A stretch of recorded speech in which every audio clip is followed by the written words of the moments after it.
Welcome to news alerts. Hydraa అంశంపై ఆంధ్రప్రదేశ్ ఉప ముఖ్యమంత్రి పవన్ కళ్యాణ్ ఆసక్తికర వ్యాఖ్యలు చేశారు. హైదరాబాద్లోని చెరువుల ఎఫ్టీఎల్ బఫర్ జోన్లలోని అక్రమ నిర్మాణాలను హైడ్రా కూల్చివేస్తోంది. ఇదే సమయంలో ఏపీలో బుడమేరులో ఆక్రమణల వల్ల కాలనీలు మునిగిపోయాయి. ఈ నేపథ్యంలో పవన్ కళ్యాణ్ హైడ్రా అంశంపై స్పందించారు.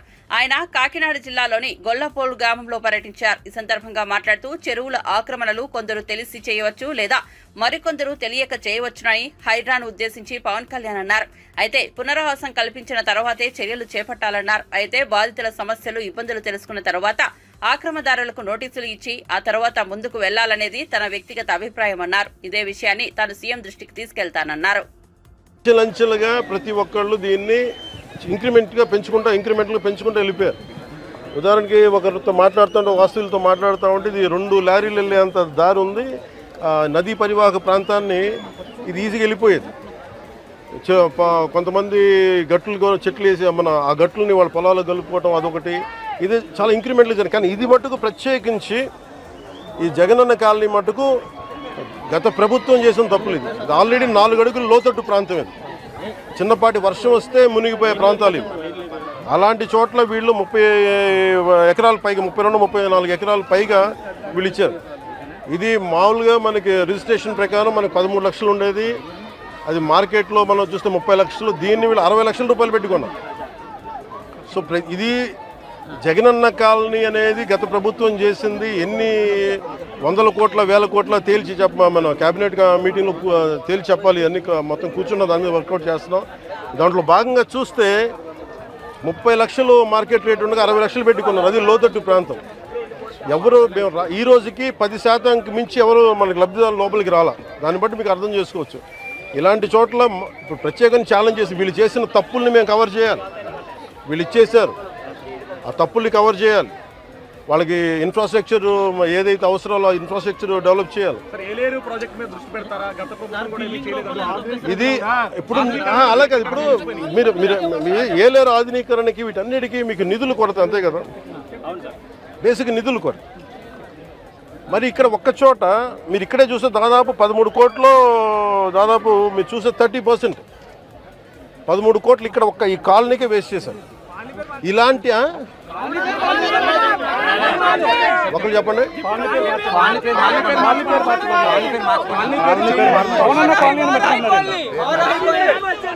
ఇది కాలనీ పేరు మార్చుకోవడం మీరు అందరూ కోరుకొని, అలాగే మీరందరూ కోరుకొని. ఒక నిమిషం, కాలనీల పేర్లు ఎందుకు నాయకుల పేర్లు ఉండకూడదు చెప్తా. వాళ్ళ జేబులో డబ్బులు కాదు. అందుకని మనం చేయాల్సిందేంటంటే నేల కోసం పనిచేసిన నాయకుల పేర్లు పెడితే మంచిది. అదే మన జాతీయ నాయకులు చాలా మంది ఉన్నారు, రాష్ట్ర స్థాయి నాయకులు ఉన్నారు, పిఠాపురం మహారాజు గారు ఉన్నారు. అలాంటి గొప్ప మహానుభావుల పేర్లు పెడితే మంచిది. మేము నిజంగా అలాంటివి కోరుకుంటాం.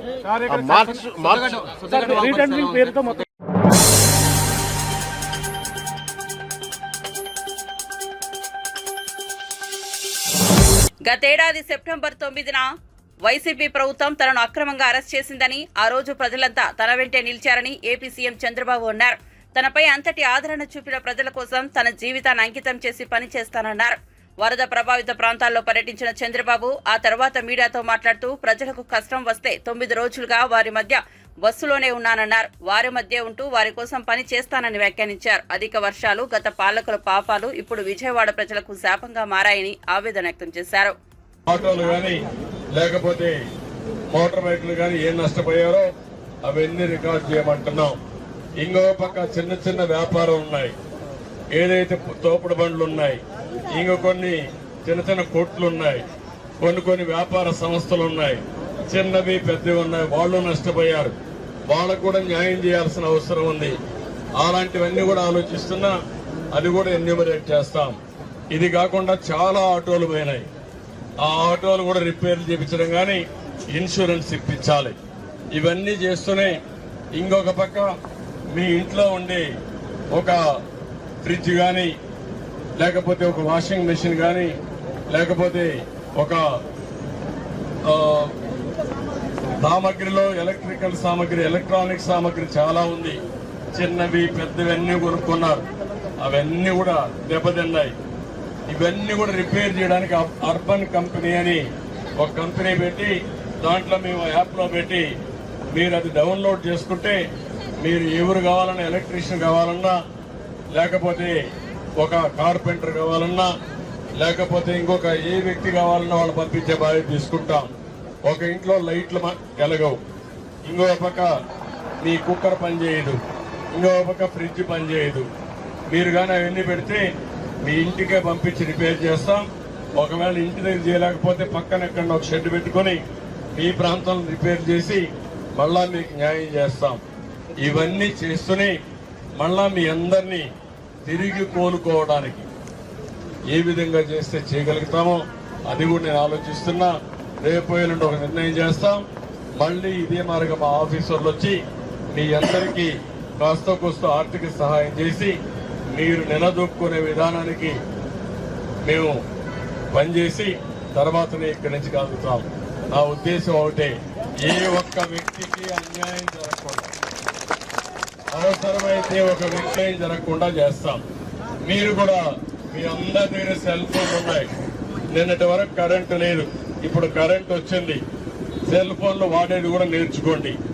మీరు నేర్చుకుంటే ఆ సెల్ ఫోన్ ద్వారానే మీ పనులన్నీ ఈ విధంగా శ్రీకారం చుడతాం. ఎప్పటికప్పుడు నేను సమాచారం అడుగుతున్నా మీ ఫోన్లలో. మా అధికారులు బాగా పనిచేస్తున్నారా, ఫుడ్ వచ్చిందా, మీకు న్యాయం, అన్ని విషయాలు అడుగుతున్నా. సగం కొంతమంది ఇస్తున్నారు. మేము 100 ఫోన్లు చేస్తే 10 ఫోన్లే సమాధానం చెప్తున్నారు. మీరు 10 కాకుండా 50 మంది నేర్చుకొని కానీ మీరు సమాధానం చెప్తే నాకు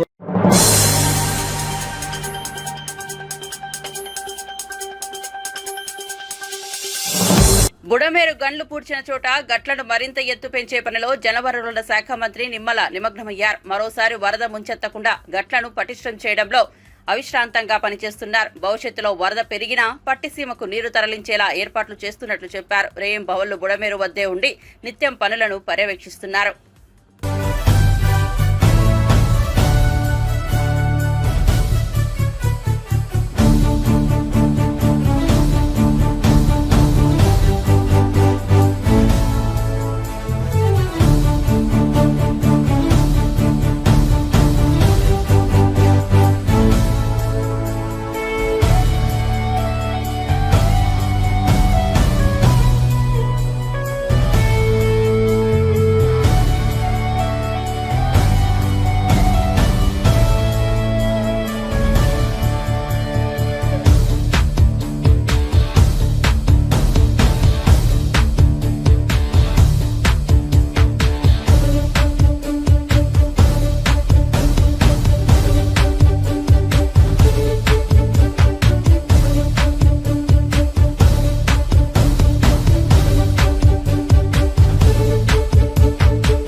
నెల్లూరులో బంగారు వినాయకుడు కొలువుదీరాడు. నగరంలోని గుప్తా పార్క్ వద్ద ఉన్న ఓ అపార్ట్మెంట్ లో ఈ గోల్డెన్ గణపయ్య అలరిస్తున్నాడు. జయకృష్ణ విష్ణువందన దంపతులు గత 25 ఏళ్లుగా ఘనంగా వినాయక చవితి పండుగను తమ ఇంట్లోనే చేసుకుంటున్నారు. 10 ఏళ్లుగా వినూత్నంగా వినాయక విగ్రహాలను ఏర్పాటు చేసుకుని పూజిస్తున్న వీరు ఈసారి బంగారు గుండ్లతో గణనాథుని అలంకరించారు. దాదాపు 10,000 బంగారం గుండ్లతో వినాయకుడిని ముస్తాబు చేశారు.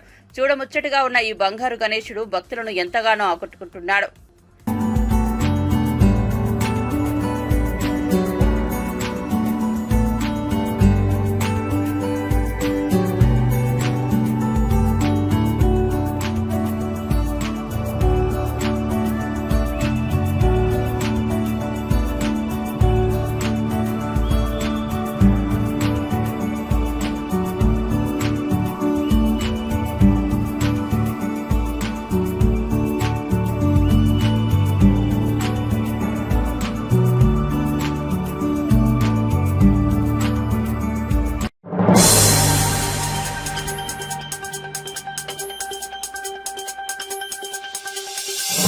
మాజీ మంత్రి కైకలూరు ఎమ్మెల్యే కామినేని శ్రీనివాసరావుకు ప్రమాదం తప్పింది. కైకలూరు మండలంలో వరద ప్రభావిత ప్రాంతాల్లో పర్యటిస్తున్న ఆయన వాహనం నీటిలో చిక్కుకుని ఒక పక్కకు ఒరిగింది.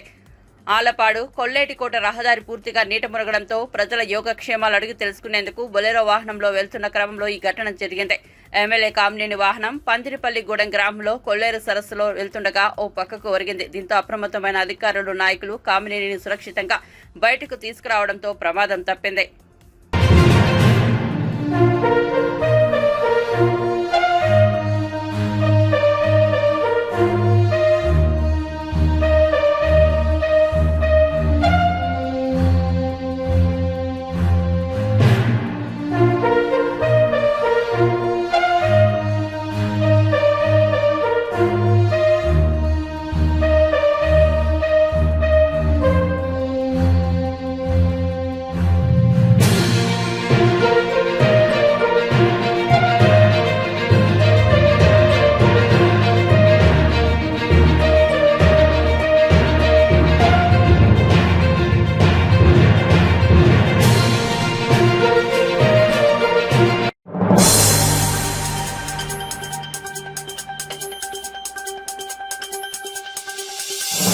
ఎన్నికల్లో ప్రజలకు ఇచ్చిన హామీలను అమలు చేయకపోవడంతో ప్రజల్లో వస్తున్న వ్యతిరేకతను దారి మళ్లించేందుకు హైడ్రా పేరుతో కాంగ్రెస్ ప్రభుత్వం హైడ్రామాలాడుతోందని కేంద్ర హోంశాఖ సహాయ మంత్రి బండి సంజయ్ ఆరోపించారు. కరీంనగర్ క్లాక్ టవర్ వద్ద బీజేపీ సభ్యత్వ నమోదు కార్యక్రమంలో పాల్గొని ఆయన మాట్లాడారు. గత కొద్ది రోజులుగా హైడ్రా వ్యవహరిస్తున్న తీరును చూస్తుంటే విశ్వాసం పోతోందన్నారు. సామాన్యులను కూడా ఇది ఇబ్బంది పెడుతున్నారని ఆగ్రహం వ్యక్తం చేశారు.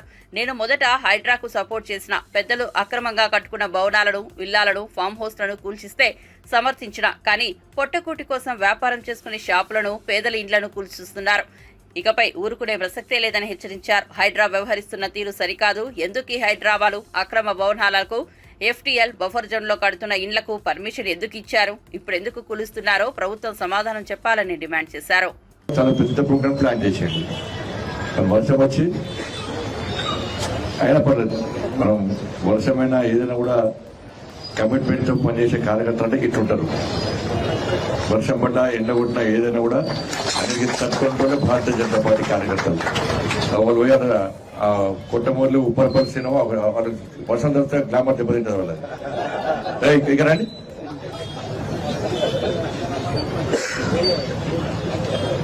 కాబట్టి ఇవాళ తెలంగాణ రాష్ట్రంలో వర్షంలో జరిగే ప్రోగ్రామ్ ఎక్కడంటే ఎక్కడ? కరీంనగర్. ఇప్పుడు శంకర్ పోయి చెప్పాడు, చెప్తాడు కదా. అందుకే కరీంనగర్ అంటేనే ప్రత్యేకత ఉంటుంది. ఎందుకంటే అందుకే శంకర్ ప్రత్యేకంగా కరీంనగర్కి వచ్చేయండి. వాళ్ళు మా రగన్ వచ్చేయండు, రగన్ వచ్చేయండు, మా ఆంధ్రప్రదేశ్ సభ వచ్చేయండు, ఆంధ్రప్రదేశ్ సభ. కాబట్టి ఇవాళ జిద్దే ఉండాలి, మనకు హైయెస్ట్ మెంబర్షిప్ ఉండాలి లేదా? మన నెంబర్ చెప్పినట్టు సార్, నేను 1, 2, 3 అంటే స్టార్ట్ చేయాలి. ఒక పని చేద్దాం, ఈ స్టేజ్ కాదు, ఈ స్టేజ్ మీద వరకు స్టేజ్ కింద పోటీ పెడదాం. ఫస్ట్ మీరా, ఫస్ట్ వీళ్ళ, ఫస్ట్ వీళ్ళు గట్టిగా నెంబర్ చెప్తారు, వీళ్ళకంటే ఎక్కువ పేరు చెప్పాలి. గట్టిగా నిజవద్దలు కూడా పడి గట్టిగా రాలి. ఫస్ట్ 1, 2, 3 అంటే ఇక్కడ చెప్పాలి. 1, 2, 3 తింటే ఏమవుతుంది. ఇప్పుడు మీరు 1 గట్టి అంటారు కదా, 1, 2, 3 ఒక వాసన ఒక్కది తినబడుతుంది, వెళ్ళి పడుతుంది. ఇది గట్టిగా రే మళ్ళా 1, 2, 3 ఇదే గట్టిగా ఉంటుంది. నేను అవతల చెప్పా కదా, అవునా కదా? సుఖపై ఏ గట్టిగా ఉన్నది, ఇదే గట్టిగా ఉంటాయి కదా. మళ్ళీ చెప్పాను, మళ్ళీ అంటారా? 1, 2, 3 మీకు ఇద్దాం తిరిగాను ప్రైజ్. ఈ నెంబరు రాత్రి నిద్రలకి లేపినా కూడా ఇదే చెప్పాలి. అంటే రాత్రి మళ్ళా అనేరు మీట్లో పరిచయం కాదు. మరి షాపింగ్ పోయినా, టెంపుల్ పోయినా పూజారితో మాట్లాడాలి. షాపింగ్ పోయినా కూడా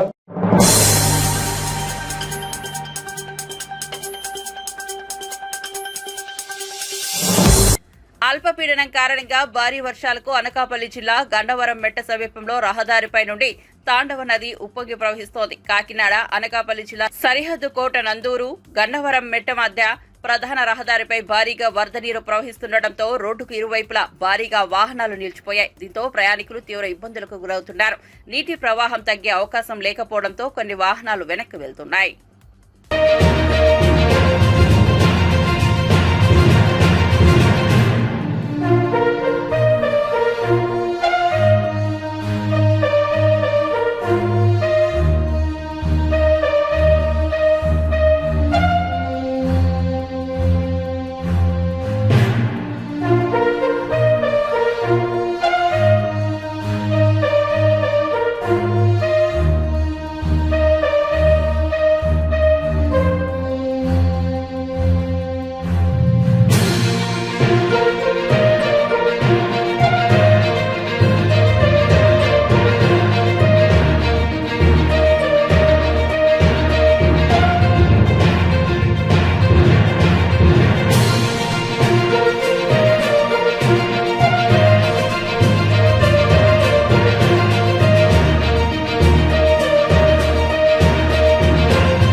రాష్ట్రంలో వరదలపై మాజీ మంత్రి కురసాల కన్నబాబు కీలక వ్యాఖ్యలు చేశారు. వరద బాధితుల విషయంలో ప్రభుత్వం సరిగా వ్యవహరించలేదని మండిపడ్డారు. 8 రోజులు గడుస్తున్నా బాధితులకు సరిగా సాయం అందటం లేదని ఆరోపించారు. వరద వచ్చే ముందు, వచ్చిన తర్వాత బాధితులను పునరావాస కేంద్రాలకు తరలించాలని ప్రభుత్వాన్ని ప్రశ్నించారు. ఇది చేతగాని ప్రభుత్వమని తీవ్ర వ్యాఖ్యలు చేశారు. డిజాస్టర్ మేనేజ్మెంట్ వదిలి చంద్రబాబు మీడియా మేనేజ్మెంట్ చేస్తున్నారని కన్నబాబు విమర్శించారు. బాధితుల్లో రోజులు గడుస్తున్న కొద్దీ భయం పెరుగుతోందని కన్నబాబు పేర్కొన్నారు. 45 మంది వరదల్లో ప్రాణాలు కోల్పోవడం ప్రభుత్వానికి సిగ్గుచేటని మండిపడ్డారు. లేదా అనే ఆలోచన, ఒక ప్రశ్న అందరికి కూడా వచ్చింది. ఇవాళ ఇటు విజయవాడ మొదలుకొని సుమారుగా 20 జిల్లాల్లో వర్ష ప్రభావం, వరదల ప్రభావంతో తీవ్రంగా నష్టాలు జరిగాయి అన్నప్పుడు నిజంగా ఇవాళ ఈ ప్రభుత్వం ఏదైతే చంద్రబాబు నాయుడు గారి నాయకత్వంలో నడుస్తున్న కూటమి ప్రభుత్వం ఉందో ఆ ప్రభుత్వం సక్రమంగా మేము వరద పరిస్థితులను ఎదుర్కొన్నాం, బాధితుల్ని ఆదుకున్నామని గుండెల మీద చెయ్యేసుకుని చెప్పగలుగుతుందా అని నేను అడుగుతున్నా. ఒక రకంగా చెప్పాలంటే ఇవాళ విజయవాడ మునిగిపోలేదు, ముంచేశారు. కేవలం ప్రభుత్వ నిర్లక్ష్యం వల్ల, కేవలం ప్రభుత్వం చేతగానితనం వల్ల విజయవాడని ముంచేశారని నేను చెప్తాను. లోతట్టు ప్రాంతాలు మునగడం సహజం. ఏదైనా పెద్ద ఎత్తున వరదలు వచ్చినప్పుడు చాలా సందర్భాల్లో చూసాం. గతంలో కూడా ఈ విజయవాడ పరిస్థితులు చూసినప్పుడు బుడమేరు పొంగడం, దానివల్ల ప్రభావిత ప్రాంతాలు ఉండడం, కృష్ణలంకలోకి నీళ్లు రావడం, అన్నీ చూసిన సంఘటనలు ఉన్నాయి. కానీ ఆ రోజుకి ఈ రోజుకి తేడా ఏంటంటే కేవలం ప్రభుత్వం ఒక పద్ధతిగా, దీక్షగా పనిచేయకపోవడం అనేది మనం అర్థం చేసుకోవాలి. 8 రోజుల తర్వాత దాదాపుగా ఇవాళకి వరద బాధితుల కష్టాలు పెరిగినాయే కానీ తగ్గలేదు. కనీసం అసలు ఒక ప్రభుత్వ బాధ్యత ఏంటి? ఏదైనా ఒక విపత్తు వస్తుంది, వరద వస్తుంది, ఎలర్ట్లు వచ్చినాయి అన్నప్పుడు ముందు ఆ పరిస్థితుల్ని అర్థం చేసుకుని లోతట్టు ప్రాంతాల్లో ఉన్నవాడిని సురక్షిత ప్రాంతాలకు తరలించడం మొట్టమొదటి విధి. కానీ ఈ రోజుకి ప్రభుత్వం చెబుతున్న లెక్కలే తప్ప ఎక్కడ పునరావాస కేంద్రాలు నిర్వహిస్తున్నారో, ఏ పునరావాస కేంద్రంలో ఎంతమంది ఉన్నారో దాని వివరాలు కానీ, కనీసం పునరావాస కేంద్రాల అడ్రస్లు కానీ ప్రభుత్వం ప్రకటించలేదంటే ఎంతకన్నా చేతగానితనం ఉంటుందా అని నేను అడుగుతున్నా. ఎన్నికల ముందు మీ నినాదం ఏంటి? ఎన్నికల ముందు ఈ రాష్ట్రానికి తెలుగుదేశం పార్టీ ఇచ్చిన నినాదం ఏంటి? బాబు గ్యారంటీ. ఏమిచ్చాడు గ్యారంటీ? ఆదుకుంటానని చెప్పే ఒక భరోసా కూడా ఇవ్వలేకపోయిన పరిస్థితి. కేవలం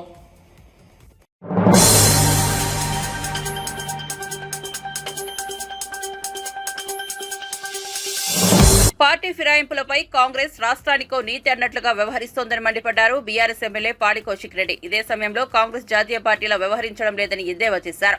ఇక అసెంబ్లీ స్పీకర్ హైకోర్టు నిర్ణయాన్ని గౌరవించాలని సూచించారు. కాగా తాజాగా పాడి కౌశిక్ రెడ్డి మీడియాతో మాట్లాడుతూ నేను ఎమ్మెల్యే వివేకానంద చేసిన పిటిషన్పై హైకోర్టు తీర్పిచ్చింది. పార్టీ మారి కాంగ్రెస్ లో చేరిన ఎమ్మెల్యేలపై 4 వారాల్లో చర్యలు చేపట్టాలని హైకోర్టు స్పీకర్ కు సూచించింది. స్పీకర్ హైకోర్టు నిర్ణయాన్ని గౌరవించాలి. కాంగ్రెస్ పార్టీ ఫిరాయింపులపై రాష్ట్రానికి ఒక నీతి అన్నట్లుగా వ్యవహరిస్తోంది. హిమాచల్లో బీజేపీకి మద్దతు పలికిన 4 కాంగ్రెస్ ఎమ్మెల్యేలపై అనర్హత వేటు వేశారు. కర్ణాటకలో కాంగ్రెస్ ఎమ్మెల్యేలను కాపాడుకునేందుకు నానా పాటలు పడుతున్నారని తెలిపారు. కూడా ఇవ్వొద్దని ఒక డిసిషన్ తీసుకున్నారు. మరి అక్కడ కాంగ్రెస్ పార్టీయే, ఇక్కడ కూడా కాంగ్రెస్ పార్టీయే కదా, మరి డబుల్ స్టాండర్డ్స్ ఎందుకు మెయింటైన్ చేస్తూ ఉన్నారని చెప్పి నేను అడుగుతా ఉన్నాను. హిమాచల్ ప్రదేశ్లో ఏమో డిస్క్వాలిఫై చేస్తారు, కర్ణాటకలో కాపాడుకుంటారు, తెలంగాణలో ఇన్సెంటివ్స్ ఇచ్చి జాయిన్ చేసుకుంటారు. ఇది వీళ్ళ పరిస్థితి. ఇవాళ మొత్తము భారతదేశం మొత్తం కూడా ఇవాళ రాహుల్ గాంధీ గారిని చూస్తూ ఉన్నది. ఇది ఇక్కడ ఉన్న సీఎం గారికి క్యారెక్టర్ లేదని మొత్తం ఎట్లా తెలిసిపోయింది, క్యారెక్టర్లెస్ ఫెలో అని. కానీ ఇవాళ రాహుల్ గాంధీ గారు మీ క్యారెక్టర్ మీద ఇంపాక్ట్ అయ్యే విధంగా ఇలా ఉంటుంది. ఇలా భారతదేశం మొత్తం కూడా ఇలా మీ వైపు చూస్తూ ఉన్నారు, రేపు మీరు ఏం చేయబోతారు అని. ఇలా రాహుల్ గాంధీ గారు రాజ్యాంగం బుక్ పట్టుకొని తిరుగుతూ ఉన్నారు ఎక్కడ పోయినా. ఇలా దాంతోపాటు వాళ్ళ డిఫెండింగ్ ద కాన్స్టిట్యూషన్ అని వాళ్ళ మేనిఫెస్టో పెట్టిర్రు.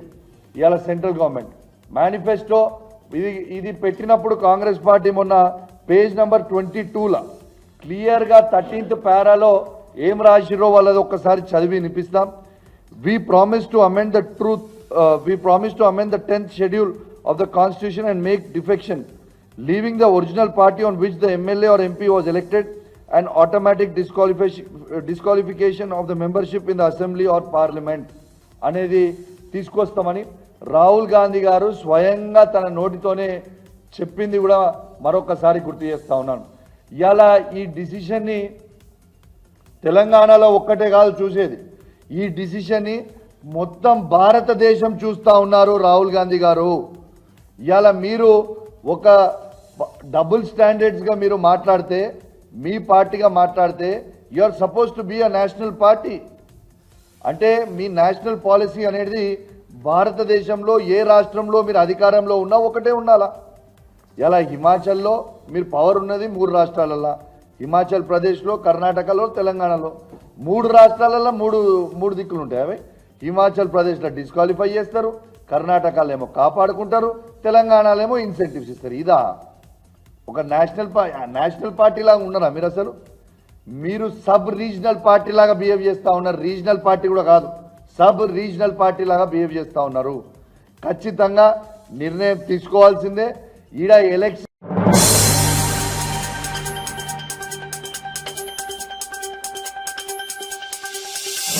బంగాళాఖాతంలో ఏర్పడిన వాయుగుండం తీవ్ర వాయుగుండంగా మారిందని వాతావరణ శాఖ అధికారులు తెలిపారు. దీని ప్రభావంతో పెనుగాలులు వీస్తాయని చెప్పారు. ఒడిశాలోని పూరి తీరానికి 50 కిలోమీటర్ల దూరంలో గంటకు 10 కిలోమీటర్ల వేగంతో వాయుగుండం నెమ్మదిగా కదులుతోందని వివరించారు. దీని ప్రభావంతో తీరం వెంబడి పెనుగాలులు వీస్తాయని వివరించారు. పూరి వద్ద వాయుగుండం తీరం దాటే అవకాశం ఉందని అంచనా వేశారు. ఈ వాయుగుండం ప్రభావంతో తెలుగు రాష్ట్రాల్లో భారీ నుంచి అతి భారీ వర్షాలు కురుస్తాయని అధికారులు హెచ్చరించారు. ఆంధ్రప్రదేశ్లోని అల్లూరి, గోదావరి, ఏలూరు, ఎన్టీఆర్ జిల్లాలో రెడ్ అలర్ట్ ప్రకటించారు. ఉత్తరాంధ్ర, అంబేద్కర్ కోనసీమ జిల్లాలకు ఆరెంజ్ అలర్ట్ జారీ చేశారు. శ్రీకాకుళం, మన్యం, విజయనగరం జిల్లాలో అతి భారీ వర్షాలు కురిసే అవకాశం ఉందని చెప్పారు. గంగవరం, కళింగపట్నం, భీమునిపట్నం, కాకినాడ పోర్టులలో 3వ నెంబర్ ప్రమాద సూచికను జారీ చేశారు.